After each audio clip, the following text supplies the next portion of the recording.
Welcome to Comic Book Overview, where everyone can come and indulge in all things comic related, whether it be movies, TV shows, cartoons, video games, or just comics themselves. If you love comic books, then show it by hitting that subscribe button to help this precious media that we all love thrive and flourish.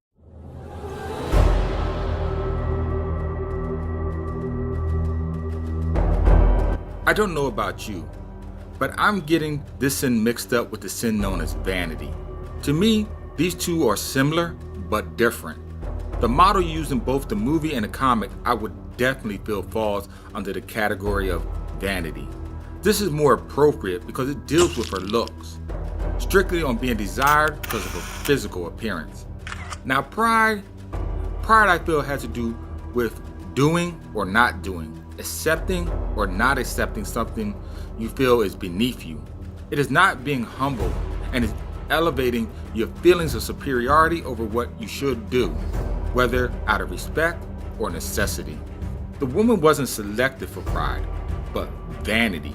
In the end, John Doe discloses that he did not kill the woman but gave her a choice, either to go on living permanently disfigured or overdose by swallowing the pills. In the end, her vanity over her looks compelled her to kill herself because she would rather die than go through life with a mutilated face. Nature of your emergency? Her whole persona was associated almost exclusively with just her looks. Now, I'm not saying I myself would have picked the 911 call, because I truly believe no one can say with certainty what they would do in any drastic situation until it is actually thrusted upon them. It's like the Mike Tyson saying, we all have a plan until we get hit. It's when the rubber meets the road that we actually truly find out what we're made of. But I truly think that vanity is more of a woman's sin and pride a man's. Let me explain. Men get beat up all the time. We get a scar on our face, and for some reason, women love it. Oh, he looks dangerous and rough. I've heard women say this myself.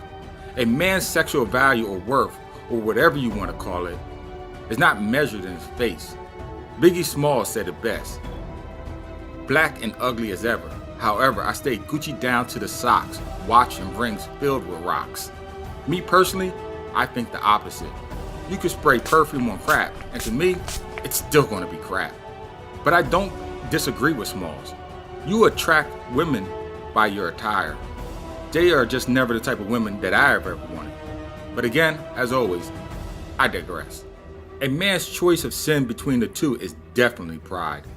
He would rather go without eating, not show his face in public, or admit to an act if it means embarrassing himself. Our current president is a perfect example of this. He will ramble on continuously, stating vague comments on any number of subjects instead of just asking the expert in that particular field, therefore humbling himself and admitting to the public that he may not know everything. God forbid. I call this the Cliff Clavin effect. Back in the day, there used to be a show called Cheers that took place in a bar, and at that bar sat a mailman named Cliff. And if you asked the man about any number of subjects, he would spout off random statements, which were all, by the way, wrong. But for comedy effect, it added humor to the show. Now this is okay for a sitcom, but oh my God, deadly for a president. Now I couldn't find pride as a sin directly in Dante's Inferno, but the sin is littered throughout the Bible. It seems that God loathes the prideful. We have all heard the common phrase, pride cometh before the fall, which is a paraphrase of Proverbs 16 verse 18. The comic itself, I give a ranking of 3.0 out of 5. A good read, as I found it interesting, but I would again give it a higher ranking, must read for any fan of the movie, as it does give you valuable insight on who John Doe was before he became the notorious serial killer. The only discrepancy I have with the comic is on the first page. The writer states, Pride sent Icarus on his last and certainly most ill-advised flight. I remember my Greek mythology. Icarus took to the sky in an attempt to flee King Minos.